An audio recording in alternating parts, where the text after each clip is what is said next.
Ya, Shalom Jerusalem Community Church. Suara saya terdengar, oke? Boleh kasih reaction? Oke. Selamat malam semuanya, selamat kembali bergabung dalam acara Holy Week, Holy Spirit in my family. Dan kita bersyukur saudara karena kita sudah memasuki hari yang kelima. Dimulai sejak ibadah kenaikan Tuhan Yesus. Dan kita terus belajar saudara bagaimana Roh Kudus bekerja di tengah keluarga kita. Bagaimana Roh Kudus memulihkan dan memakai setiap kita menjadi perpanjangan tangannya bagi keluarga kita dan orang-orang yang ada di sekitar kita. Puji Tuhan lewat pembicara-pembicara, 3 pembicara di hari-hari yang lalu begitu luar biasa memberkati kita. Dan pada sore hari ini, pada malam hari ini ada sepasang pembicara yang spesial luar biasa. Ya, beliau adalah seorang mentor saya juga. Kita kenal sudah cukup lama dan di awal-awal pertobatan saya beliau begitu setia mengingatkan, menguatkan saya. Kehidupan pelayanannya sangat menginspirasi saya, kehidupan keluarganya sangat menginspirasi saya. Dan tentunya malam hari ini kita akan kembali belajar bersama-sama. Dan inilah pembicara kita malam hari ini, Pastor Michael Kasonso bersama dengan Pastor Ika Rosita dari Manado. Boleh kasih reaksinya saudara-saudara, puji Tuhan. Shalom Kak Mike. Ya, saya biasa panggil kakak Pester ya. Oke, Pester mungkin bisa di unmute mic-nya, mikrofonnya. Oke. Shalom Kak Mike, Pester Shalom, Mike, shalom Pester semuanya. Ika, apa kabar? Luar biasa. Luar biasa. Puji Tuhan. Terima kasih nih udah mau bergabung bersama kita jadi narasumber dan kita udah gak sabar pengen diberkati banget lewat sharing pengalaman perjalanan Kak Mike ya. Sorry, Pastor Mike ya, saya kebiasaan panggil Kak Mike ya, Pastor Mike yang tentunya akan memberkati kita semua. Oke, mungkin Pastor bisa memulai dengan perkenalan ya, Pastor memperkenalkan diri, istri juga keluarga Pastor sebagai awal dari pertemuan kita malam hari ini. Oke, puji nama Tuhan, senang sekali saya percaya ini kita peringati hari kelima pencurahan Roh Kudus, tapi percayalah Roh Kudus sudah dicurahkan. Dan saya perkenalkan nama saya Pastor Michael Kasonso, saya seorang hamba Tuhan, ya gembala sidang di Gereja Bethel Tabernacle Church of Omega di Manado, dan saya anak ke-13 dari 13 bersaudara. Latar belakang keluarga saya ya Kristen, tapi saya melihat ada figur gimana 4 kakak saya mereka tidak menjadi orang percaya lagi. Dan ini istri saya ya, Ika Rosita, ya punya latar belakang juga ya dari keluarga papanya non Kristen, tapi puji Tuhan karena Roh Kudus, karena Injil ya kami akhirnya dipersatukan Tuhan dan punya satu tujuan untuk memberitakan Injil Kerajaan Surga. Haleluya. Saya kira itu dulu perkenalan. Ya, di awal sharingnya sudah dikatakan bahwa ada satu tujuan yaitu memberitakan Injil. Ya, jadi saudara jelas banget ya pembicara kita malam hari ini memiliki tujuan, memiliki visi di tengah keluarganya untuk memberitakan Injil. Saking saya excitednya saudara, kita lupa berdoa ya, kita belum berdoa pembukaan ya. Mari kita berdoa terlebih dahulu ya sebelum kita lanjut. Mari kita berdoa. Tuhan, kami bersyukur buat malam hari ini, semua karena kemurahan Tuhan, semua karena kasih setia Tuhan, kami ada sebagaimana kami ada malam hari ini. Dan malam hari ini Tuhan, kami haus akan Engkau. Kami mau berjumpa dengan Engkau melalui sharing, melalui kesaksian, melalui apa yang Pastor Mike dan istri akan bagikan bagi kami semua. Terima kasih urapi Pastor Mike bersama dengan istri. Urapi kami semua yang mengikuti hamba sebagai host. Urapi jaringan di tempat ini maupun di rumah Pastor Mike maupun di rumah setiap kami Tuhan. Urapi kami, jamah hati pikiran kami untuk kami boleh semakin mengenal, mengerti kehendak-Mu di dalam keluarga kami. Mengerti kehendak-Mu bagi kehidupan setiap kami. Roh Kudus jamah lawat setiap kami. Di dalam nama Tuhan Yesus kami berdoa. Amin. Puji Tuhan. Nah, Pastor Mike, apakah dari awal pelayanan Pastor Mike sudah di Manado atau sebelumnya pernah ada di tempat lain seperti itu? Ya, saya puji Tuhan untuk awal-awal pengembalaan ada di Jepara dan di Kota Juwana. Ya, baru ke Manado. Baru ke Manado ya. Tahun berapa Pastor ke Manado? Tahun 2012 akhir. Ya. 2012 akhir. Dan saat itu usia pernikahan Pastor sudah menjalani Yang ke 6 tahun. 6 tahun itu tahun 2012, sekarang berarti sudah berapa? 19 tahun nih? 15 tahun. 15 tahun. Oh ya, 15 tahun. Oke, puji Tuhan. 15 tahun Tuhan pelihara dengan luar biasa. Ya, Pastor Mike ini bersama dengan istri begitu aktif melayani.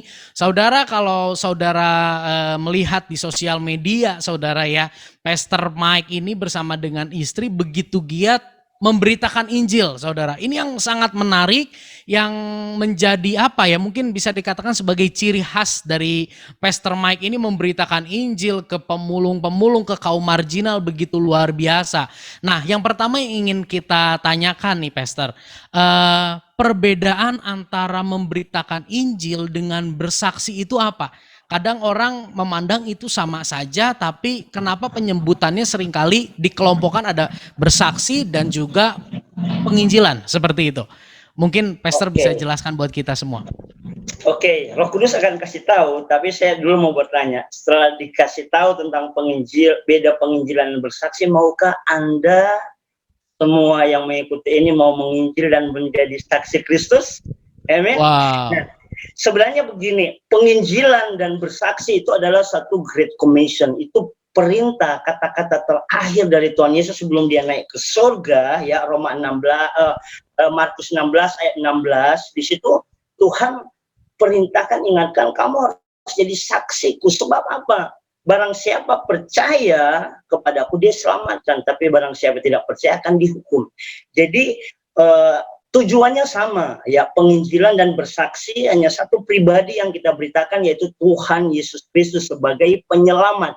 Nah, mungkin lebih kalau penginjilan itu lebih ke orang berkhotbah, ya, orang menyampaikan khotbah, ya. Tapi bersaksi itu mungkin kalau istri saya bilang lebih kita sampai ke tingkah laku, menceritakan, ya, kita lebih orang melihat, wow, ada Yesus di dalam kehidupannya, ya, sehari-hari.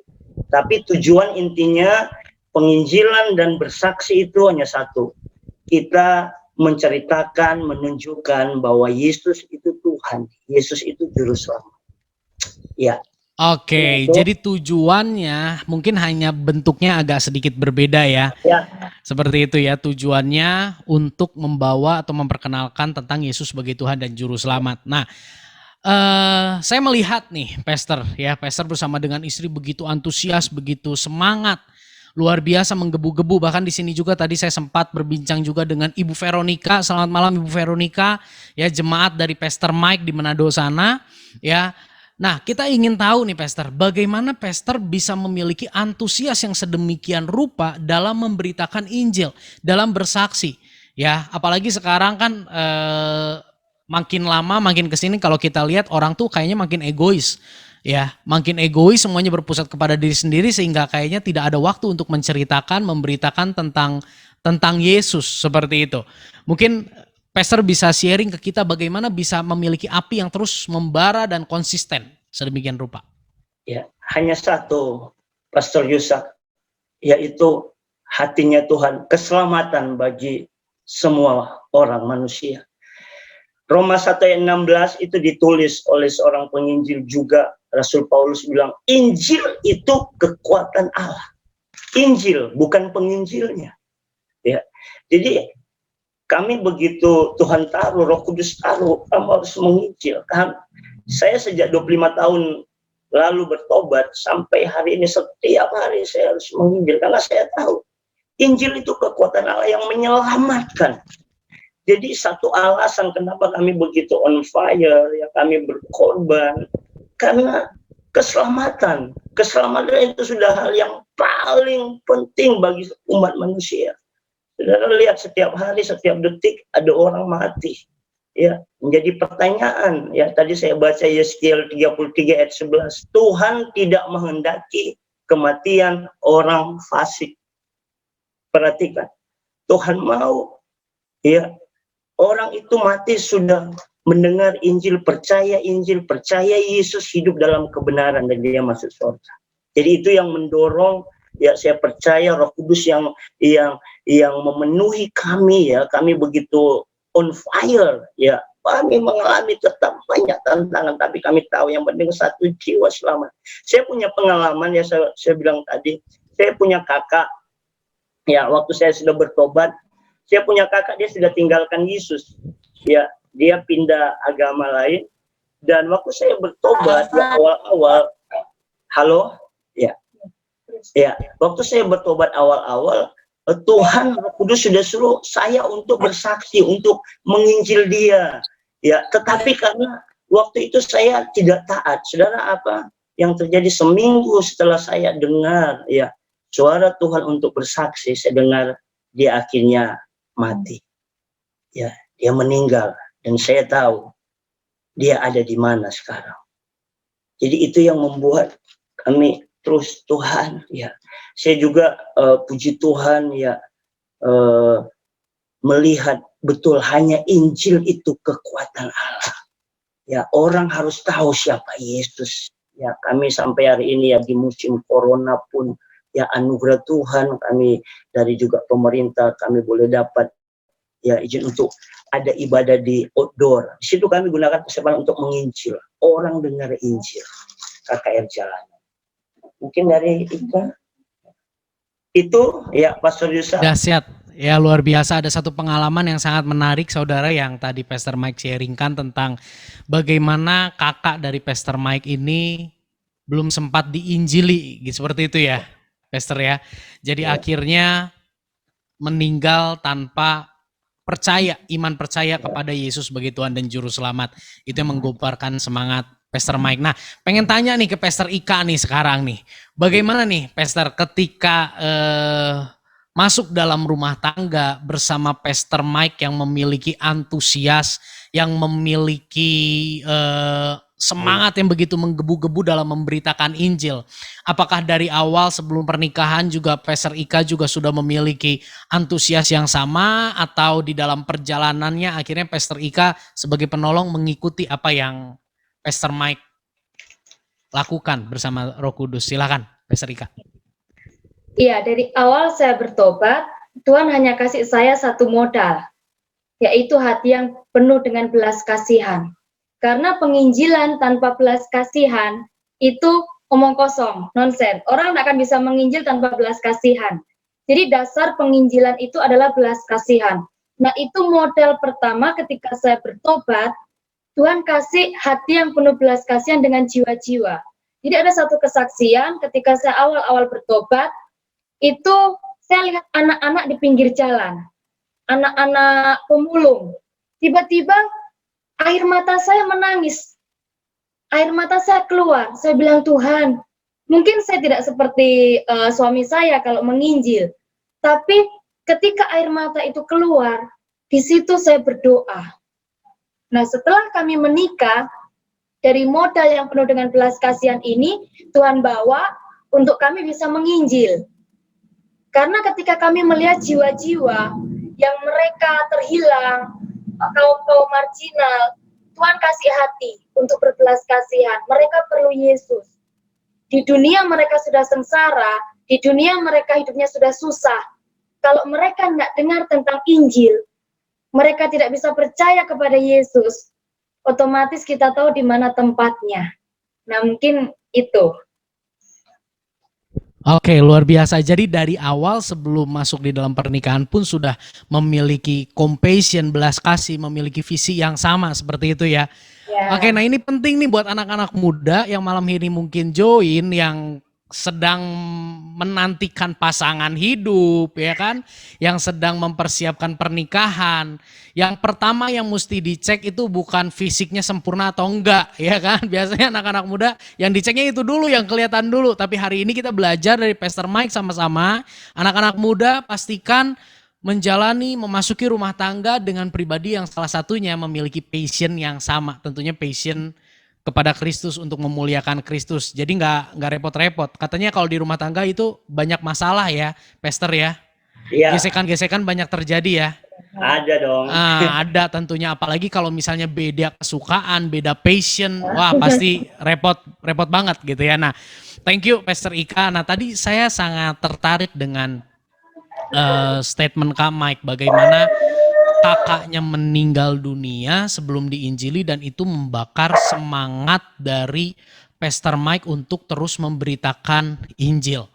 Nah, saya pengen tahu nih Pastor, dari Pastor Mike, bagaimana sih Pastor Mike memandang keluarga?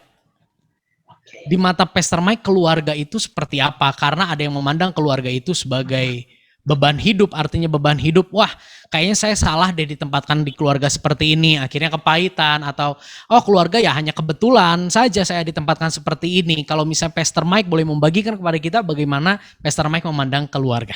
Iya, oke. Keluarga memang pandangan kita banyak yang beda. Saya juga dulu sebelum mengalami pertobatan, saya sangat cukup pahit, kecewa dengan keluarga, ya karena saya anak ke-13, kita keluarga besar, jadi nggak diperhatikan di keluarga. Makanya saya bertumbuh, ya jadi anak yang tidak peduli keluarga. Itu pandangan saya yang lalu tentang keluarga. Tapi puji Tuhan, ya teman-teman, ketika saya ada dalam Kristus, ketika saya benar-benar mengalami pemulihan, pertobatan, keluarga itu sangat penting. Ya, keluarga itu bagi saya, waduh, pokoknya semuanya harus masuk surga. Itu yang saya Tuhan taruhkan, ya. Karena keluarga di mata saya itu mereka adalah kami saudara, ya, kami satu keluarga. Jadi sangat penting keluarga bagi saya. Oke, kalau misalnya dari Pastor Ika mungkin bisa dibagikan tentang sudut pandang Pastor Ika memandang keluarga itu seperti apa? Ya, jadi keluarga itu sesuatu yang dibentuk oleh Tuhan. Tidak ada satu keluarga yang terjadi secara kebetulan. Jadi tidak ada satu anak pun yang lahir di tengah keluarga itu karena keinginan orang tua. Tapi anak lahir di dalam satu keluarga itu sudah ada di dalam rencana Tuhan. Waktu saya belum bertobat, saya berpikir bahwa saya ada di keluarga yang salah. Saya tidak suka dengan keluarga saya karena kami keluarga yang minim dengan kasih sayang. Kami minim dengan komunikasi. Jadi saya merasa ini keluarga saya tidak pengen ada di sini. Saya waktu itu protes sama Tuhan, Tuhan, kenapa saya di tengah-tengah keluarga yang seperti ini? Saya tidak seperti teman-teman saya. Mereka punya keluarga yang harmonis, orang tuanya harmonis. Tapi saya tidak seperti itu. Orang tua saya hampir setiap hari berkelahi, bertengkar. Tapi setelah saya bertobat, saya tahu bahwa tidak pernah kebetulan Tuhan menaruh saya di tengah-tengah keluarga saya. Saya lahir dari orang tua saya yang saat ini. Saya bersyukur karena melalui mereka Tuhan membentuk kehidupan saya. Melalui mereka saya tahu bagaimana kasih sayang Tuhan. Jadi hari ini saya bisa katakan saya sangat bersyukur sekali kalau Tuhan kasih orang tua saya yang saat ini. Jadi mungkin walaupun dulu saya mengalami ketertolakan, walaupun dulu saya merasakan, oh keluarga ini enggak bagus, keluarga ini, saya enggak suka di keluarga ini. Tapi hari ini saya mau katakan, saya bersyukur sama Tuhan, dan Tuhan itu enggak pernah salah dengan kehidupan seseorang. Nah, mungkin seperti itu. Yes, yang walaupun ya beberapa keluarga kami masih non-Kristen, ya papanya Ika, ya papa mertua saya, juga ada kakak-kakak saya, tapi di pandangan kami ya ini, keluarga itu sangat berharga. Mereka juga terus sampai hari ini kami masih terus berdoa, kami masih terus jadi saksi, ya menginjil agar mereka juga diselamatkan. Ya. Wow, luar biasa ya. Kita kasih tepuk tangan dulu buat Tuhan Iya. Yesus yang luar biasa, buat Kak Mike dan juga istri yang begitu luar biasa. Ada statement-statement yang menarik saudara yang tadi kita dengar sama-sama bahwa bukan suatu kebetulan ya Tuhan tempatkan kita di tengah keluarga. Jadi kalau hari ini ada bapak-bapak, ibu-ibu atau anak-anak yang berpikir, wah kayaknya saya sial nih dapat anak kelakuannya kayak begini gitu ya. Itu bukan suatu kesialan, betul ya Pastor ya? Atau berpikir kayaknya wah kayaknya Tuhan salah nih nempatin saya di tengah keluarga orang tua yang sedemikian rupa. Ternyata tadi kita dengar dari Pastor Ika yang dinyatakan bahwa Tuhan gak pernah salah nempatin kita. Ya, apalagi kalau saya renungkan nih ya, saya pernah merenungkan tentang keluarga juga, saya nggak pernah pilih orang tua saya orang tua saya juga nggak pernah pilih saya gitu. Ya, dan di situ saya merenungkan bahwa ya ini bagian dari rancangan Tuhan yang luar biasa. Jadi kalau ada saudara yang hari ini bergumul dengan anakmu, bergumul dengan orang tuamu, bergumul dengan kakakmu, bergumul dengan adikmu, ketahuilah bahwa engkau tidak pernah memilih mereka ada di sampingmu, tapi karena Tuhan yang menempatkan. Dan tadi Pastor Ika katakan bahwa semua ditempatkan untuk membentuk kita. Amin. Ya, puji Tuhan. Nah, saya jadi inget nih, Pastor. Waktu tahun 2009, 2010 kan Pastor sering main ke Bandung ya. Ya, Pastor ya. ini tahu saya waktu kecil. Tahu saya waktu kecil. Gue Ya, Pastor. bulunya Bandung. Wah. Pastor ini cukup sering ke Bandung dan saya jadi ingat waktu itu Pastor sempat sharing sama saya tentang rencana kepindahan dari Juwana ke Manado. Iya, betul. Ya, yang saya ingat juga mungkin saudara-saudara, Pastor Mike ini merintis pelayanan di Juwana dengan tantangan yang begitu luar biasa, tekanan begitu luar biasa ketika mau membuka jemaat ya Pastor ya.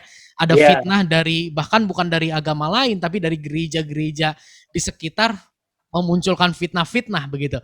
Tapi ketika satu titik Pastor kenapa bisa memutuskan untuk meninggalkan pelayanan itu dan kembali ke Manado?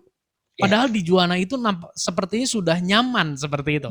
Iya. Mungkin bisa di-sharingkan, Pastor. Ya.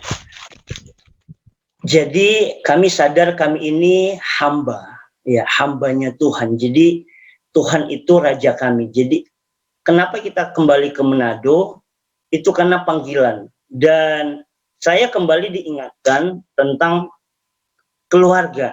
Nah, kalau kita lihat amanat agung ya di dalam Matius 28 ayat 18, kenapa Tuhan itu spesifik bilang kamu pergilah jadi saksiku pertama di mana?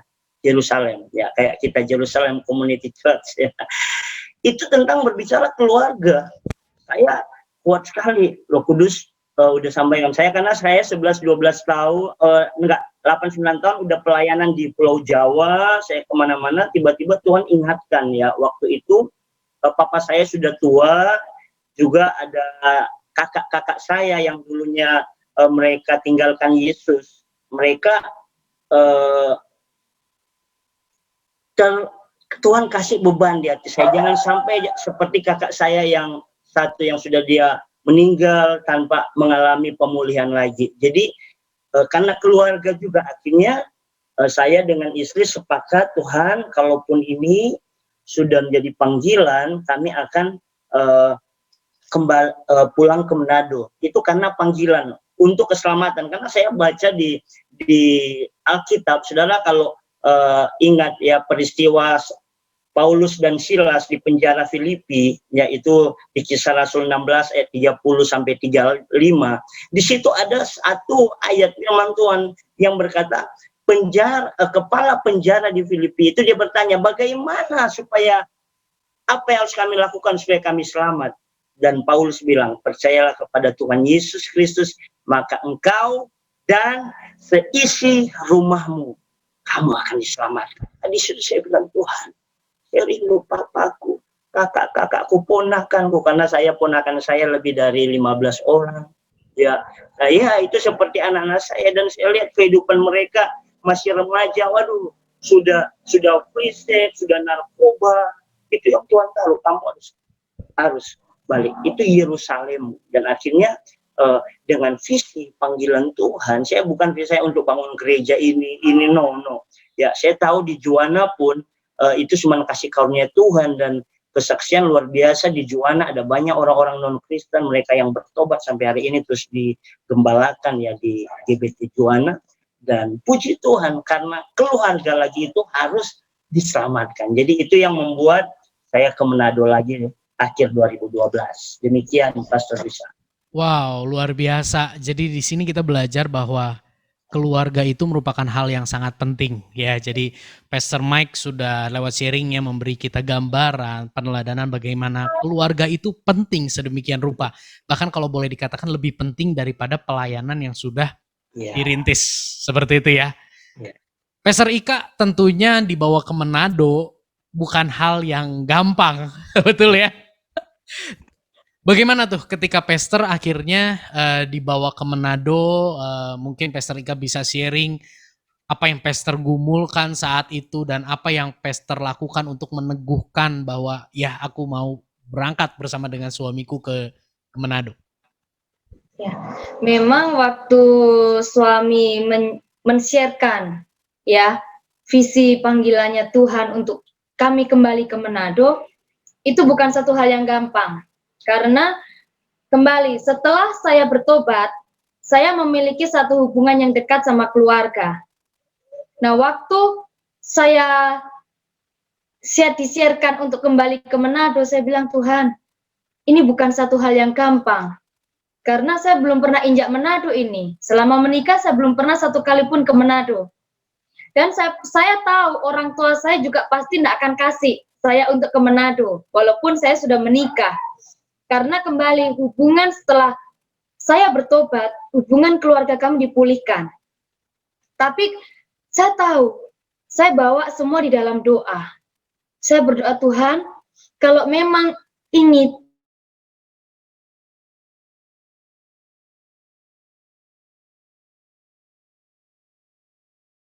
berbicara sama saya.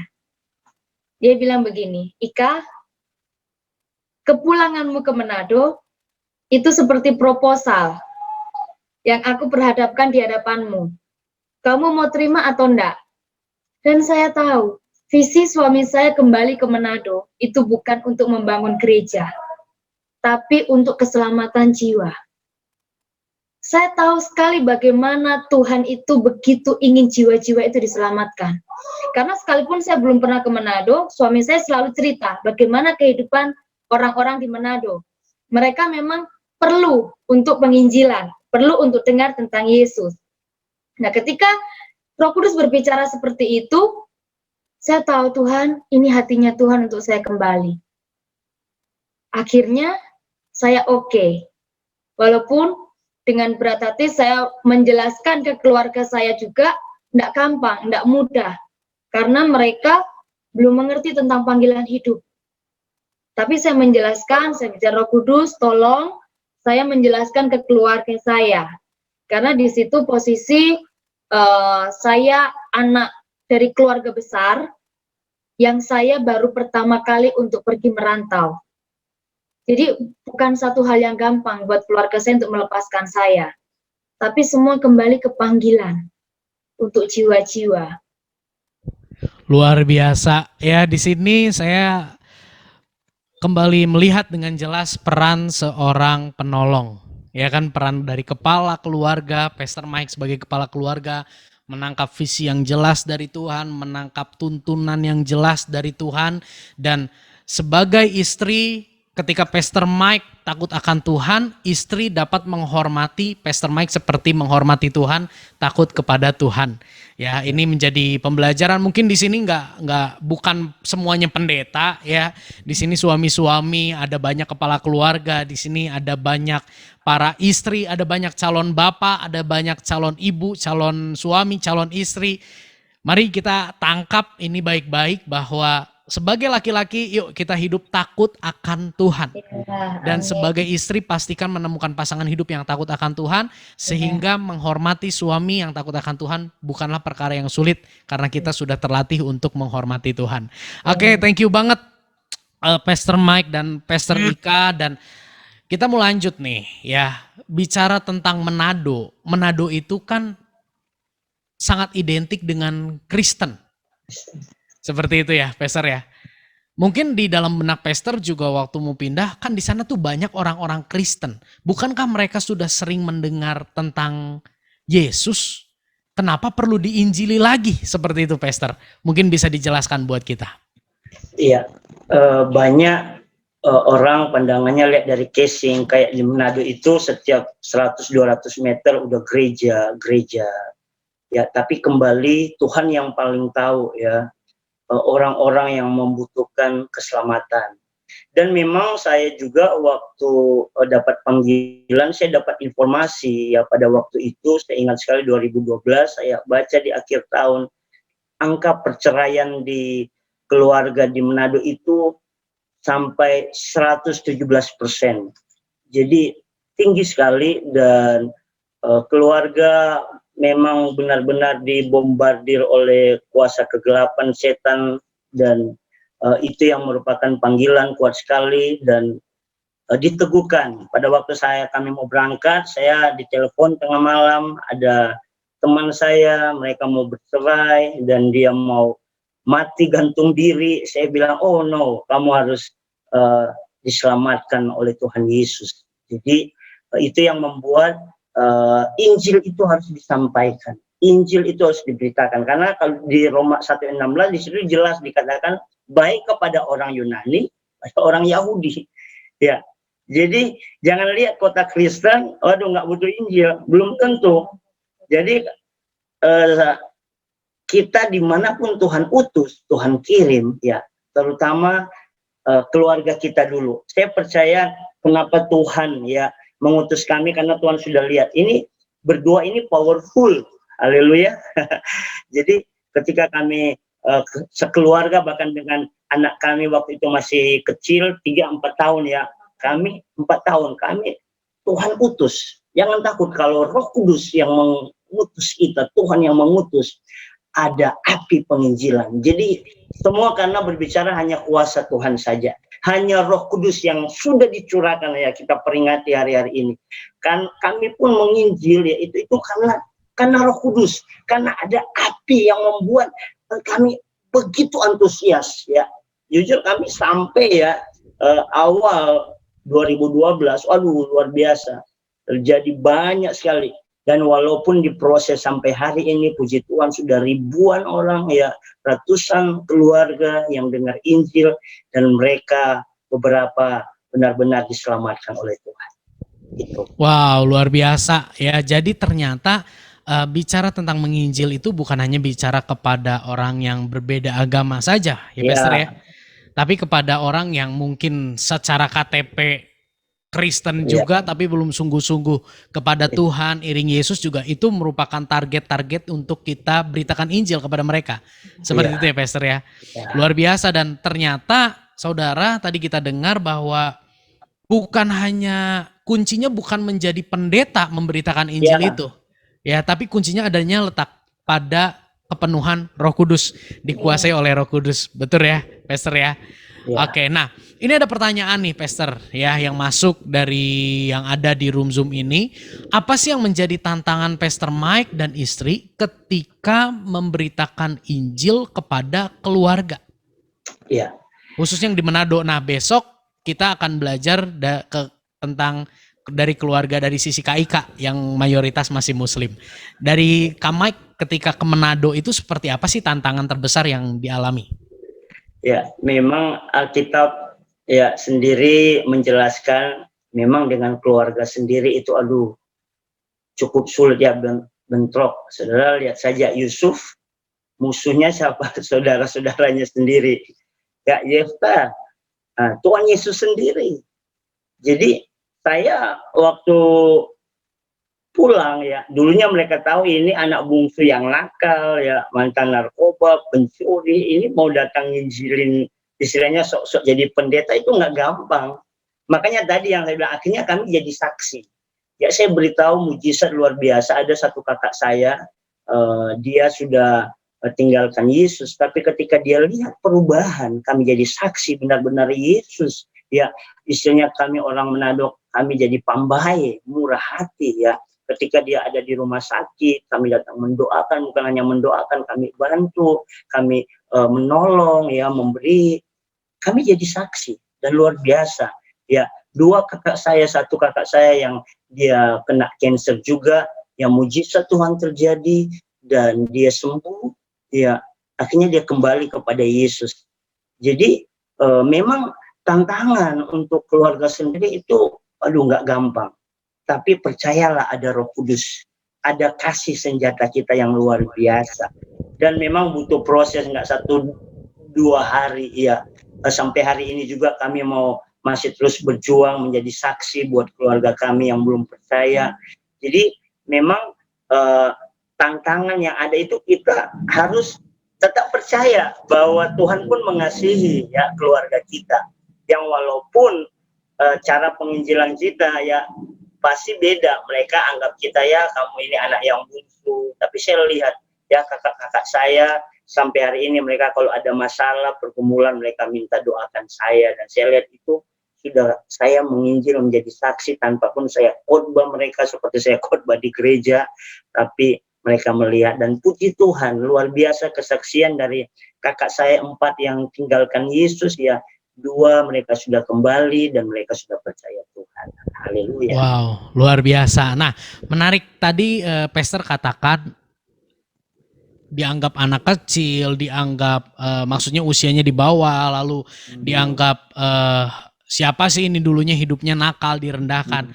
Ketika menghadapi sikap yang merendahkan, ketika menghadapi perkataan-perkataan yang mungkin merendahkan, pandangan-pandangan yang merendahkan, bagaimana Pastor Mike dan Pastor Ika mengelola hati, ya tentunya itu ke hati itu nggak enak ya pasti ya, mengelola hati dan akhirnya bisa menang menghadapi itu semua dan tetap mengasihi keluarga yang merendahkan.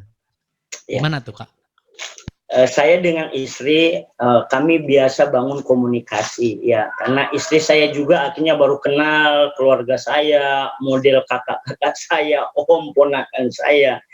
Jadi intinya seperti yang Yesus ajarkan itu buah kasih, buah Roh Kudus. Memang nggak mudah. Kami belajar sabar, kami terus mendoakan, ketika disalah mengerti, kami terus maju ya, karena apalagi ada beberapa perbedaan ya, ketika kami bukan di satu gereja yang sama dengan mereka juga, mereka ada hal-hal yang ditentang, tapi percayalah ketika nilai-nilai Kristus yang kita terapkan ya tentunya harus senantiasa sepakat ya.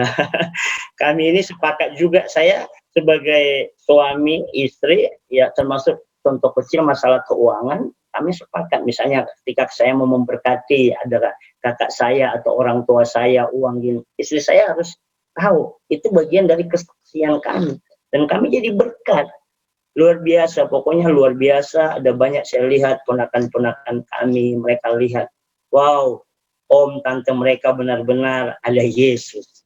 Jadi terobos setiap tantangan. Itulah kuat kuasa Roh Kudus. Ya, Roh Kudus itu penolong. Roh Kudus itu luar biasa. Ada mujizat-mujizat yang terjadi. Jadi harus maju saja. Oke, sip. Thank you, Pastor. Di sini kita tadi yang Pastor katakan bahwa bukan cuma lewat perkataan tapi lewat perbuatan.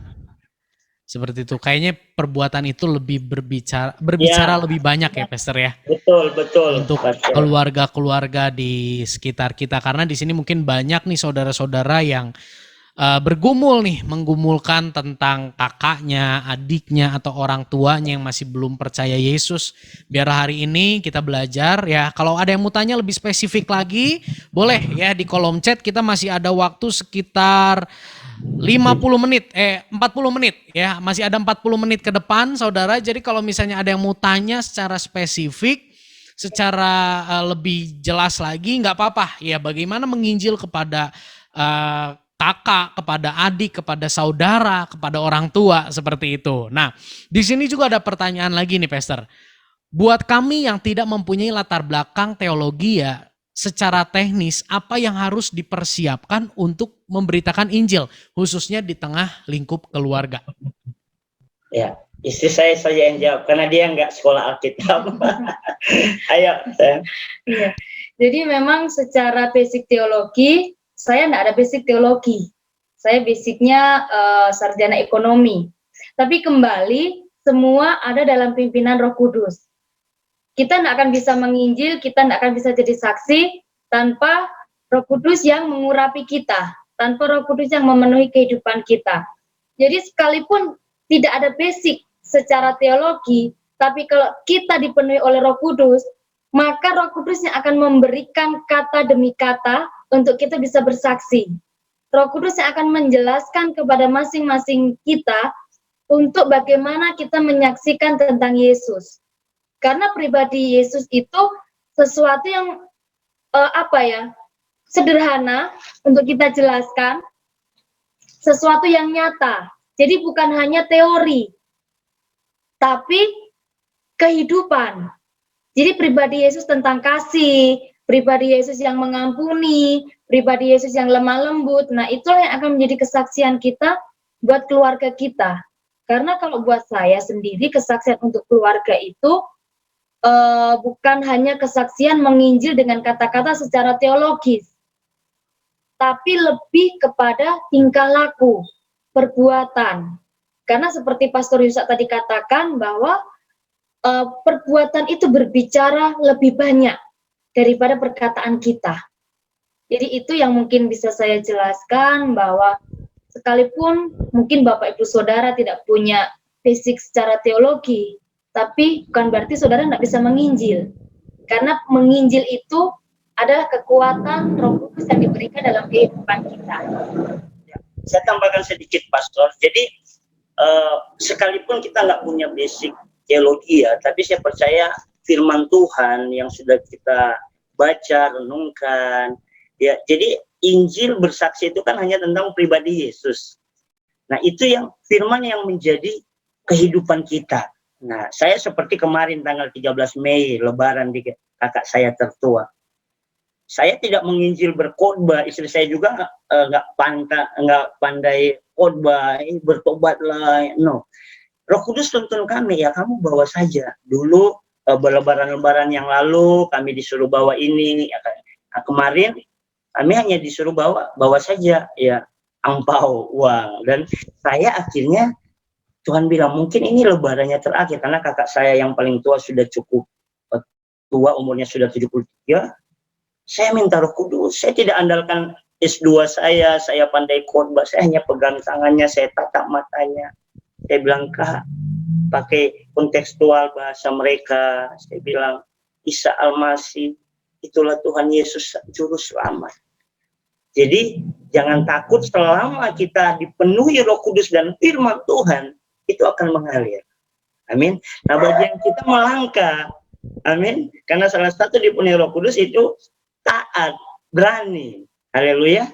Karena Roma 10 ayat 10-14, bagaimana mereka akan tahu tentang Yesus kalau mereka nggak pernah lihat, nggak pernah dengar melalui hidup kita bahwa Yesus itu benar-benar kasih, Yesus itu benar-benar jalan satu-satunya ke surga. Saya selalu sampaikan hanya melalui Yesus. Saudara, saya sudah banyak kesaksian orang-orang pun yang tidak sekolah, ya para pemulung, ya bahkan kami pernah menjadi saksi pada orang gila, saudara, sampai orang gila itu sudah meninggal, istri saya dapat penglihatan dia ada di surga. Kami sesuai tuntunan Roh Kudus, kami sampaikan yang benar dan jelas bahwa hanya Yesus Kristus adalah Tuhan dan satu-satunya untuk menuju ke surga. Jadi itu. Yes, luar biasa. Jadi kuncinya untuk kita menginjil, baik itu kita ada latar belakang teologi ya, atau kita nggak ada latar belakang teologi, itu bukan satu masalah, saudara. Tapi kuncinya di sini kita bisa lihat, isi terus hidup kita dengan firman Tuhan. Karena kalau kita nggak isi dengan firman Tuhan, kita bingung ya, Pastor ya. Kita bingung mau ngomong apa. Dan yang tadi juga Pastor sampaikan juga bagaimana menghidupi, biarlah firman itu, Injil itu hidup di dalam kehidupan setiap kita. Seperti itu ya. Luar biasa, saudara. Kalau masih ada yang mau bertanya ya, saya persilahkan. Kita masih buka ruang pertanyaan, masih ada waktu saudara untuk kita bisa sharing sama-sama. Nah, itu tadi ke ini ya, Pastor, ke orang tua, ke kakak ya. Sekarang kita pengen tahu nih, gimana cara Pastor melakukan penginjilan terhadap anak. Bukan anak bukan anak di sekolah minggu atau di mana ya, Anak sendiri tapi ya. ya anak kandung seperti itu. Kadang kan ada Ya. orang tua yang ya yang penting sekolahnya pinter, yang penting berhasil, jadi orang yang berhasil, baik-baik, nggak nipu, nggak nyuri, pokoknya jujur aja udah kayaknya itu cukup gitu ya. Mungkin Pastor bisa sampaikan bagaimana menginjil ke anak yang gap usianya kan lumayan ya. Seperti itu, gap usia dengan anak tentunya ya tantangannya juga berbeda. Mungkin Pastor bisa sharingkan ke kita semua. Oke. Jadi kalau ke anak sendiri, pertama kita senantiasa basicnya kita firman Tuhan. Anak itu milik pusakanya Tuhan. Anak itu pemberian Tuhan. Jadi sesuatu yang sangat berharga. Tapi kami juga ada nilai-nilai kebenaran bahwa keselamatan itu pribadi-pribadi. Jadi bagian kita orang tua, ya seperti Mazmur 27 ayat 4, bagian kita mengisi tabung-tabung itu. Nah, di dalam menginjil anak, memang Tuhan ajarkan, ya kita bahkan anak kami sejak dalam kandungan mamanya kita sudah doakan, kita taruh tetap nilai-nilai kebenaran, ya. Memang usia-usia ya dari 0 sampai 6 tahun itu sangat mudah. Kita ajarkan bahwa Yesus Tuhan, sekolah minggu ini. Tapi seperti anak saya Faith ini sudah masuk remaja 12-an tahun, itu istilahnya sudah agak mulai keras. Nah, kalau kami sendiri banyak Tuhan tuntun, kami hanya jadi teladan saja, jadi contoh. Jadi saya nggak dia lihat ya kehidupan kami sehari-hari, kami baca Alkitab, doa, kami baik dengan orang lain, cara kami menyambut jemaat, ya bahkan cara dia juga lihat ketika kami pernah bertengkar, terus kok mama papa baikan lagi, ya. Jadi yang paling berbicara keras memang dia lihat kehidupan kami. Jadi tapi tetap ada nilai-nilai kebenaran yang dia harus tahu.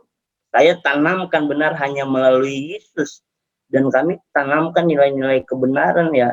Ya puji Tuhan anak kami ya untuk mencuri, berdusta dari kecil dia ngerti. Waduh, sangat disiplin, ya. Disiplin dan kasih itu yang kami lakukan di dalam prinsip kami memberitakan Yesus ya dalam kehidupan anak kami. Termasuk saya setiap hari hanya tanya dia nomor 1 sudah berdoa atau baca Alkitab belum. Nah, bahkan kami sebagai orang tua ada nilai-nilai, ya saya anak papa saya kasih dia reward. Kalau kamu bisa baca, kemarin saya bilang kalau bisa baca 1 kitab, saya suruh baca kitab Roma. Kalau cuman papa kasih 100.000. Wah, itu bagian ada ya, yang mungkin keluarga lain beda, tapi kami banyak yang kami punya satu tujuan, dia itu dekat dengan Tuhan. Karena tantangan besar, ya anak kami dia juga udah tahu game, Free Fire, kehidupan ya anak-anak milenial. Kalau kita orang tua nggak bisa berjuang, nggak bisa minta hikmat Tuhan, wah.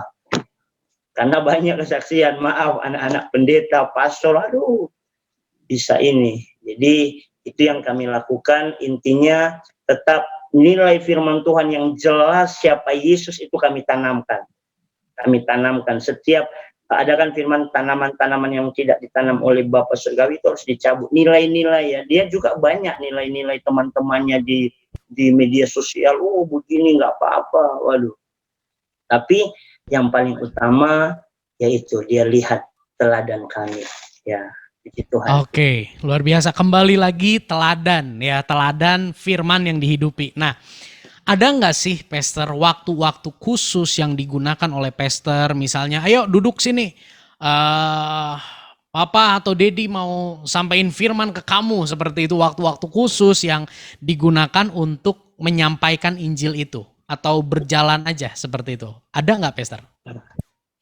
Iya, tadi saya belajar nilai-nilai Bapak Surgawi itu disiplin dan kasih. Ya, jadi saya dengan istri kita udah sepakat ya. Jadi seperti ketika anak saya itu lakukan salah atau ada hal-hal yang kami lihat, wah ini udah signifikan nih salahnya ini. Termasuk ya contoh misalnya main gamenya ya udah lebih dari berapa jam. Saya panggil duduk dia. Saya panggil ngomong dari hati, Faith gini ya, Faith gini. tapi selalu dengan kasih dan disiplin. Jadi dia harus mengerti. Memang ada, karena Tuhan kasih kita otoritas. Itu lebih baik daripada kalau kita marah, bentak. Lebih baik dipanggil. Lebih baik kita ada komunikasi yang baik ya dengan anak kita. Kita bangun ya. Di saat juga dia salah, akhirnya dia ngerti. Tapi setelah itu, setelah dia lakukan kebenaran, setelah dia bertobat, ya kita juga reward ya, seperti Bapa di surga kita terima. Dia tetap harus mengerti papa mamanya senantiasa sayang, nggak pernah ya akan buang dia, nggak pernah akan tolak dia. Tapi disiplin tetap jalan. Ada pastor saya ada waktu-waktunya dipanggil ngomong, ada juga dia ada waktunya kalau biasa ada masalah-masalah apa mamanya yang lebih tahu, ya saya kasih waktu mamanya. Tapi sharing dengan caranya ya. Saya juga kadang tuh Tuan Talu kan tanya, gimana ajarin papa Free Fire, tapi saya punya tujuan, ini anak ini pokoknya harus dekat dengan Tuhan, jadi gitu. Wow, luar biasa. Pastor Mike yang dulunya nggak pernah main Velfire apa? Ya, Pastor? Ya itulah ya, Velfire makanya ini ya, mobil ya pokoknya games itu ya. Pastor Mike yang nggak pernah main itu, akhirnya memberi diri untuk terjun ke dunia anak itu ya, Pastor ya. Untuk bisa memenangkan dia juga ya. Iya, karena bahasa mereka udah lain. Saya ngalami karena dulu papa saya kan nggak pernah ngajak saya main sepeda waktu itu. Saya bilang, waduh, akhirnya saya jauh dengan bapak saya. Nah, saya nggak mau itu. Tuhan bilang, kamu harus dekati dengan hikmat. Dan sekarang bahasa anak-anak kita ini udah ada di era milenial.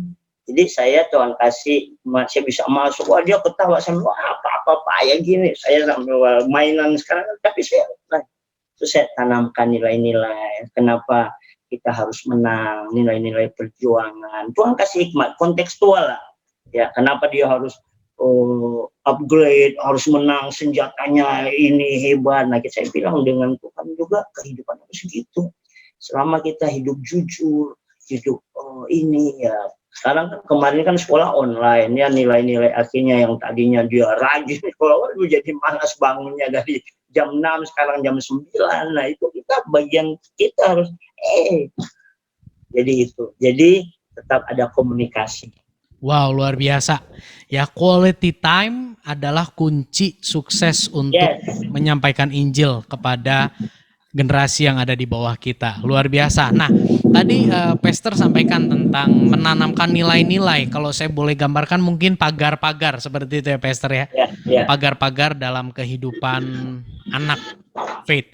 Nah, ketika dalam perjalanannya pagar-pagar batasan-batasan seperti apa sih yang Kak Mike sampaikan? Artinya kan di luaran sana yang mereka lihat banyak hal-hal yang Firman katakan tidak boleh, di luaran sana dipandang hal yang sangat wajar. Seperti itu, karena saya banyak dengar juga anak-anak hamba-hamba Tuhan jadi merasa dikekang, jadi merasa seperti dikungkung seperti itu. Nah, itu seperti apa Pastor menghadapinya, mengajarkannya kepada anak? Iya. Kalau kami mengajarkan untuk anak, yang pertama kami menyadarkan dia. Jadi membuat Faith, anak kami namanya Faith, itu mengerti bahwa dia ini bukan anak biasa. Yang artinya Faith ini adalah anak Nazar. Nah, yang Tuhan berikan buat saya dengan suami. Bukan jadi, Nasarudin ya? Bukan. Jadi memang saya dengan papanya menanamkan, Faith, kamu ini bukan anak sembarangan. Dan memang dari kecil, sejak dari dalam kandungan, saya sebagai mamanya, saya setiap pagi, saya komunikasi, setiap hari saya komunikasi. Sejak dari dalam kandungan, Faith yuk berdoa, Faith baca Alkitab. Jadi ketika dia lahir, walaupun secara fisik dia belum bisa baca, dia belum bisa mengerti banyak, tapi saya dengan papanya menuntun, mengarahkan anak ini. Dari umur 1 tahun saya sudah bacakan dia firman.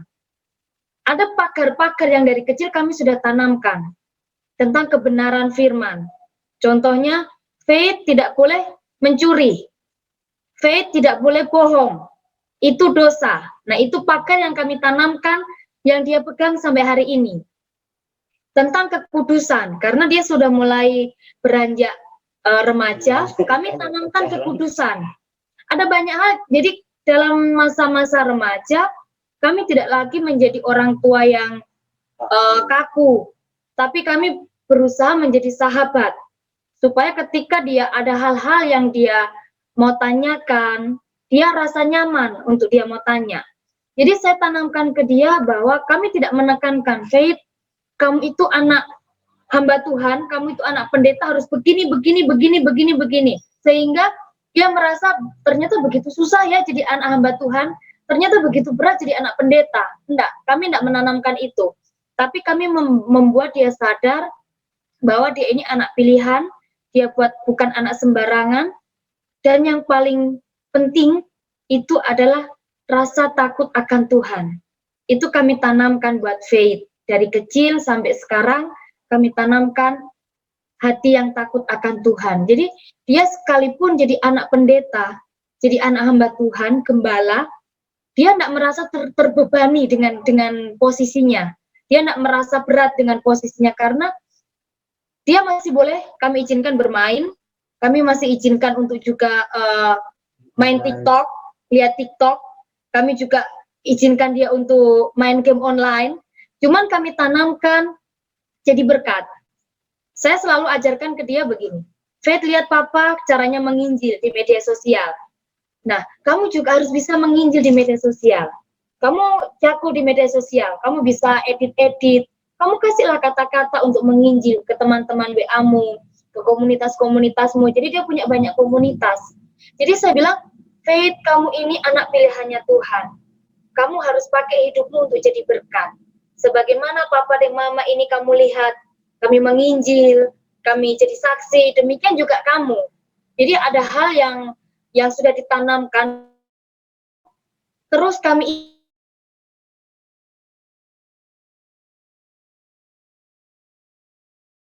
ini takut akan Tuhan. Setiap hari papanya selalu bilang, bangun pagi Faith, sudah baca Alkitab, sudah berdoa, dan kalau malam sebelum kami tidur, sekalipun lelah, kami selalu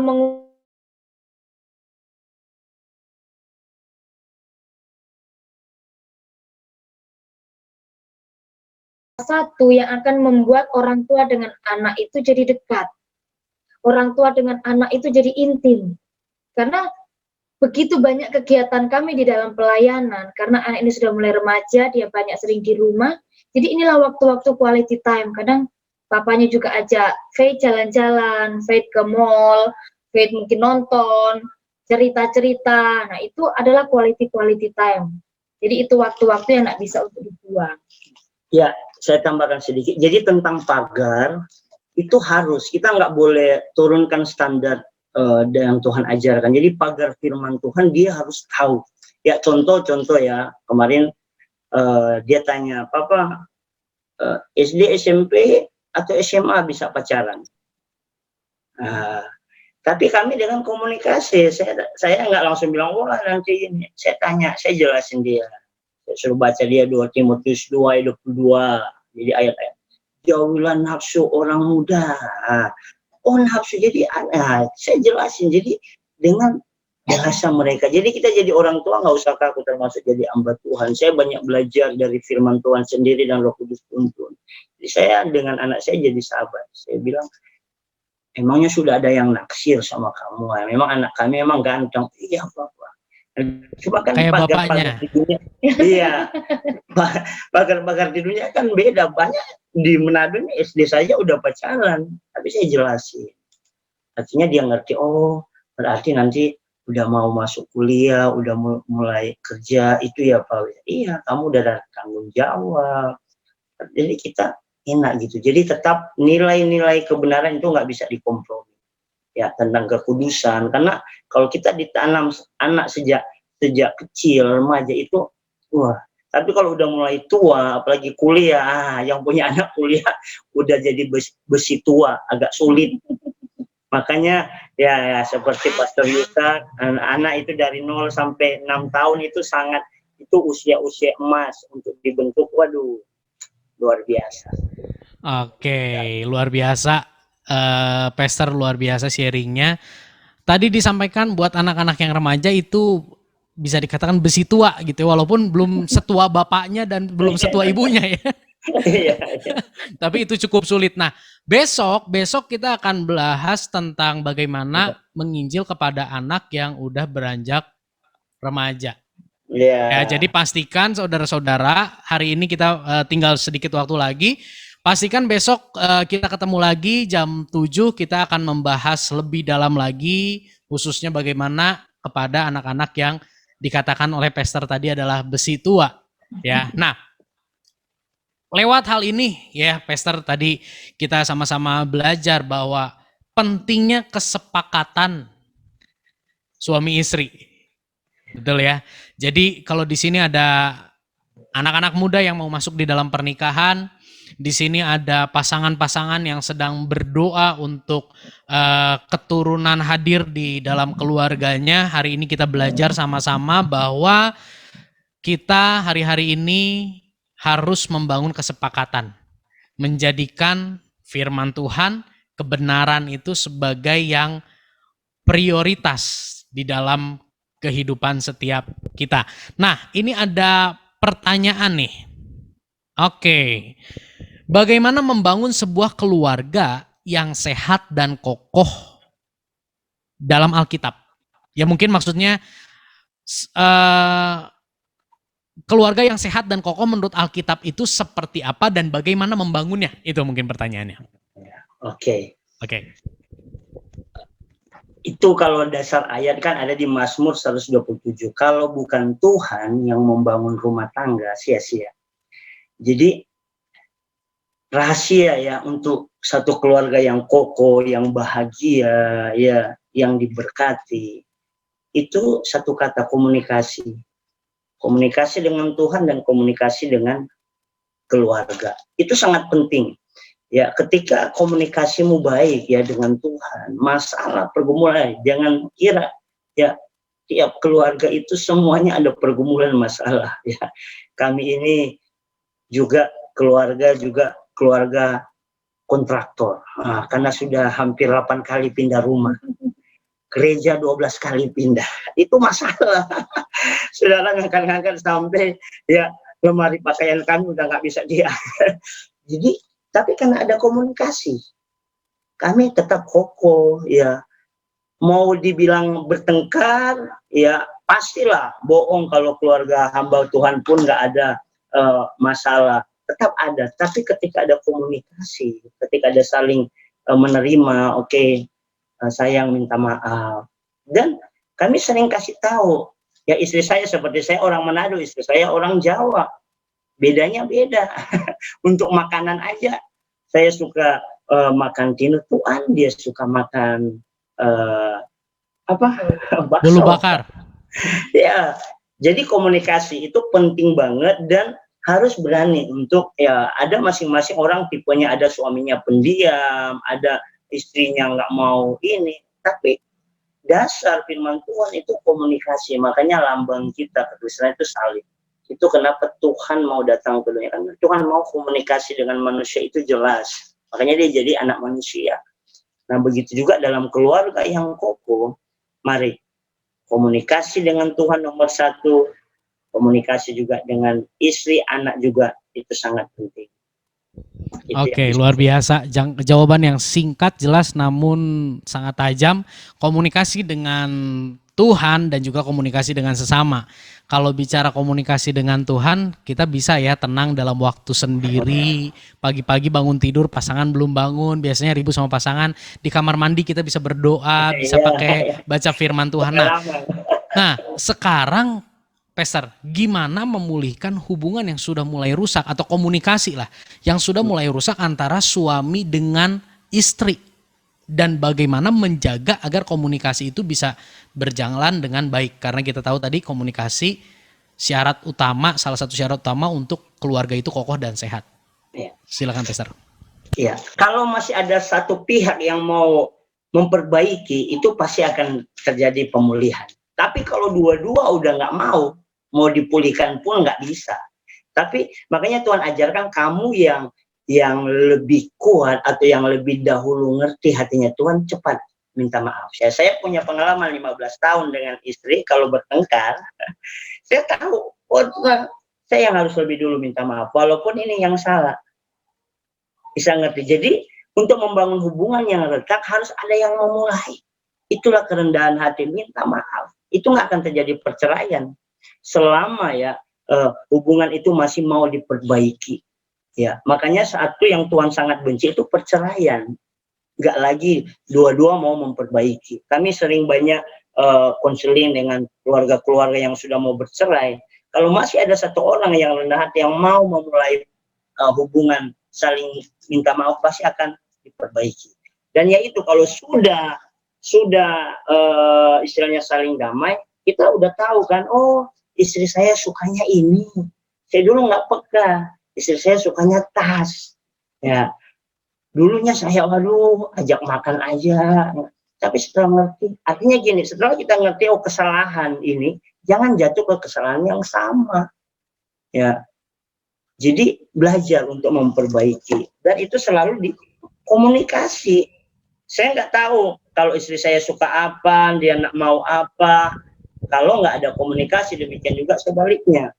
Jadi untuk memperbaiki sesuatu yang sudah retak, harus ya ada yang mulai. Kalaupun ada ya kita hamba-hamba Tuhan, di sini ada banyak hamba Tuhan, jadilah pendamai. Ya, jadi ada yang perantara untuk saling, ayo saling baikan. Itu. Oke, terima kasih Peser. Nah, ini di penghujung acara nih. Ya mungkin ada satu pertanyaan lagi. Kalau nggak ada, kita akan lanjut satu bagian yang terakhir mungkin. Saya persilahkan. Apa ciri-ciri pertumbuhan rohani seseorang Kristen? Mungkin ciri-ciri seseorang bertumbuh kerohaniannya mungkin seperti itu ya. Oke, coba Kak Mike. Gimana ciri-ciri seseorang kerohaniannya bertumbuh? Pasangan kita kerohaniannya bertumbuh apakah karena dia sering ke gereja, aktif pelayanan, dikatakan kerohaniannya bertumbuh atau seperti apa? Yang pasti kalau menjadi tua itu pasti rambut putih. Tapi dewasa di dalam Kristus, ya dilihat dia sudah, ini hanya buah. Tuhan pun bilang lihat buah.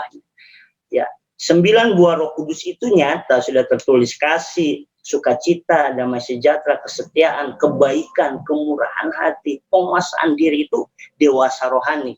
Bahkan Amsal bilang, orang yang udah dewasa, yang sempurna, nggak ada salah dalam kata-katanya. Nggak bohong, ya kalau masih bohong sedikit-dikit, belum sempurna. Saya pun masih terus, karena itu panggilan kita. Kemarin saya dapat terima firman Tuhan di dalam Pengkhotbah 4 ayat 12. Tuhan panggil gerejanya itu, hai engkau dinda pengantinku. Itu harus yang sudah dewasa.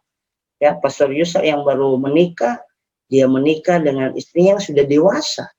Nggak ada yang anak-anak. Jadi gampang melihat orang yang tidak ada buah Roh Kudus, ya sifat kanak-kanak, yang ngambek, nggak mau ngampuni, pahit. Itu kekristenan keluarga, istri suaminya masih anak-anak. Nah, bagaimana supaya kita bisa bertumbuh dewasa? Yaitu tadi, nggak bisa lepas dari lakukan firman Tuhan dan minta pertolongan Roh Kudus. Ya, termasuk kalau masih sering terlambat itu anak-anak, ubah. Amin. Istri saya dulu sering terlambat masak. Nah, itu masih anak-anak, tahun-tahun pertama. Sekarang dia udah tahu, ya waktu-waktu kami makan bersama itu. Jadi dilihat dari, bukan hanya dilihat ya rajin ke gereja itu penting, itu juga baik, menumbuh, mendewasakan. Saya percaya orang ke gereja itu akan sangat mempengaruhi dia dewasa dalam rohani. Tidak ada yang sia-sia kalau engkau ke gereja. Ya, sama kayak keranjang aja, keranjang yang sepertinya bolong-bolong, tetapi engkau ke gereja Roh Kudus, firman Tuhan akan membersihkan hidupmu, engkau akan semakin dewasa. Amin. Jadi itu. Oke, terima kasih. Jadi ciri-cirinya pertumbuhan rohani bisa dilihat, salah satunya paling simpel adalah lewat perkataan. Iya. Ya, lewat perkataan, juga hal-hal yang lain, hidup sesuai dengan firman Tuhan, buah-buah roh itu. Oke, ini hari ini banyak banget Pastor pertanyaan ya, luar biasa ya. Jadi berkat ini keluarga Pastor ini. Pertanyaan yang terakhir sebelum kita closing.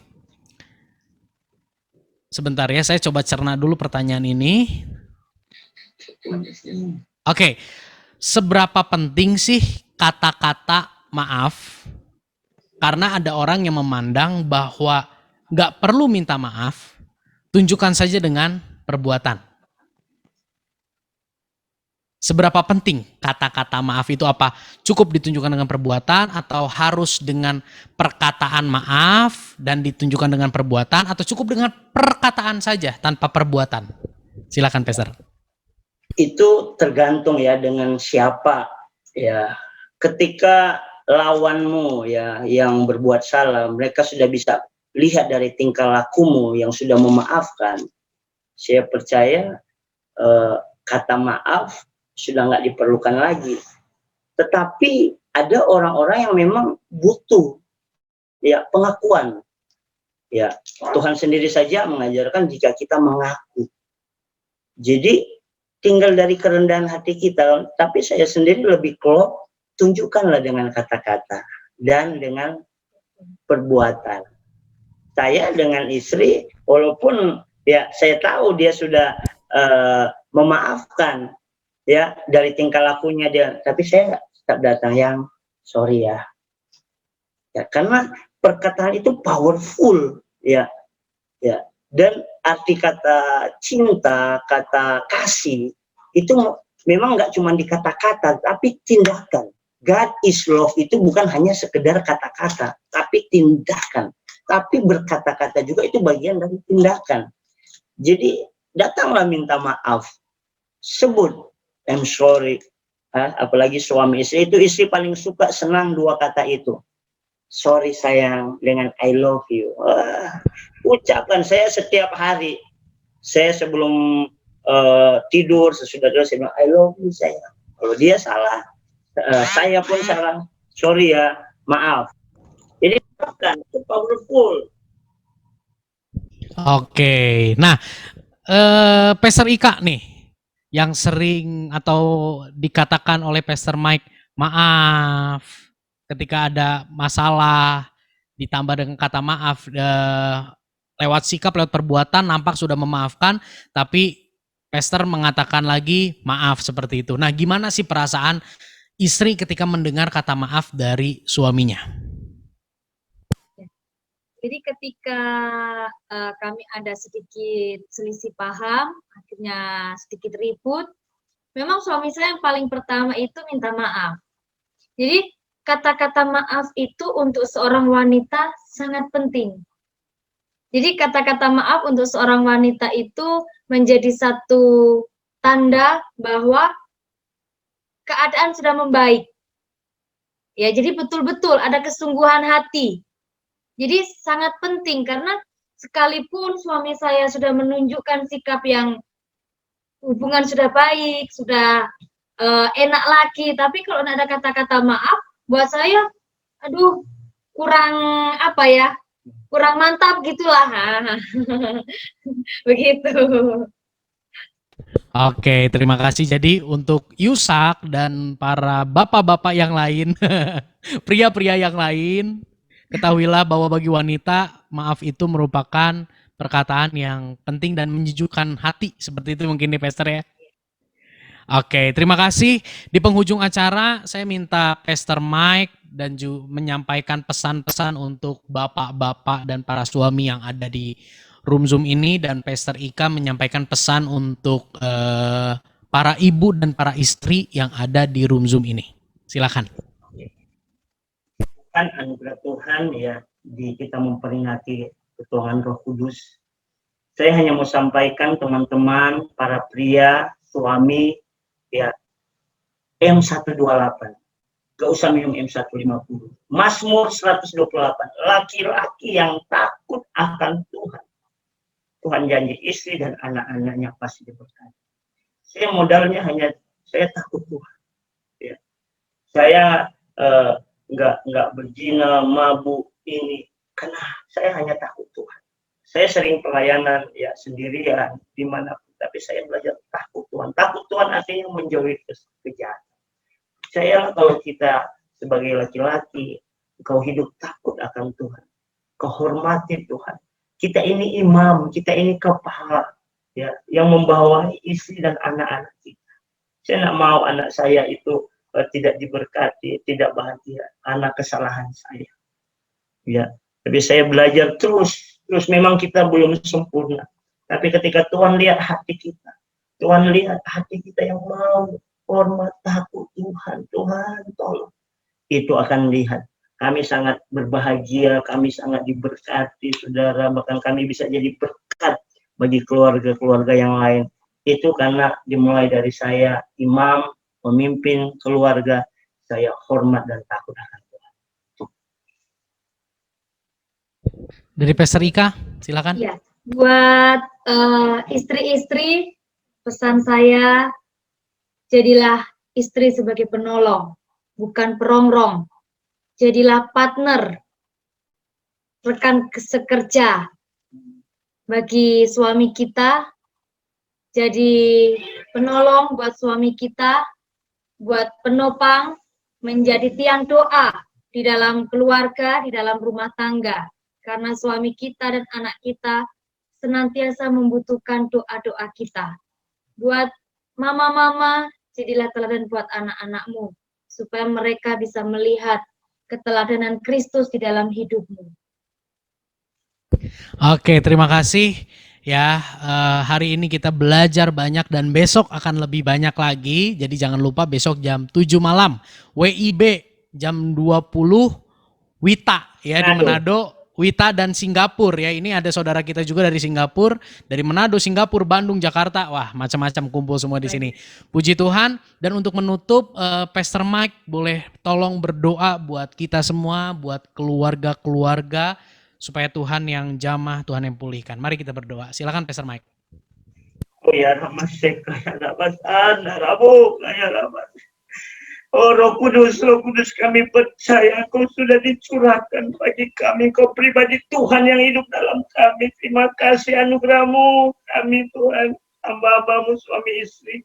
Kau boleh Tuhan anugerahkan untuk menjadi berkat, mengimpartasikan Tuhan kebenaran.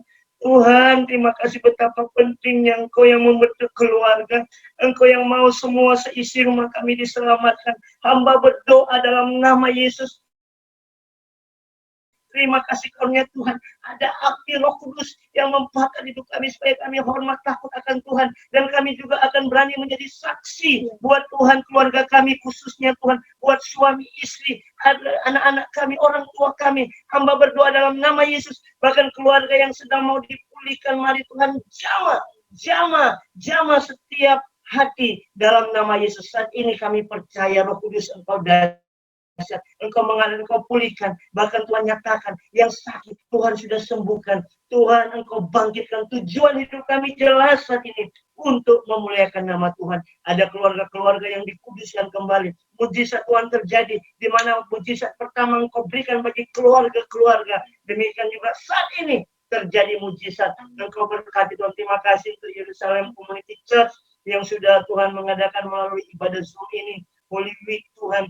Sehingga Tuhan banyak orang-orang yang dipenuhi Roh Kudus, banyak keluarga-keluarga muda yang dipenuhi Roh Kudus. Terima kasih untuk Pastor Yusuf, semua tim pelayanan yang ada, Tuhan berkati. Kami bersyukur pertemukan kami besok hari, lebih lagi dahsyat Roh Kudus bekerja, dan Tuhan dipermuliakan dalam hidup kami.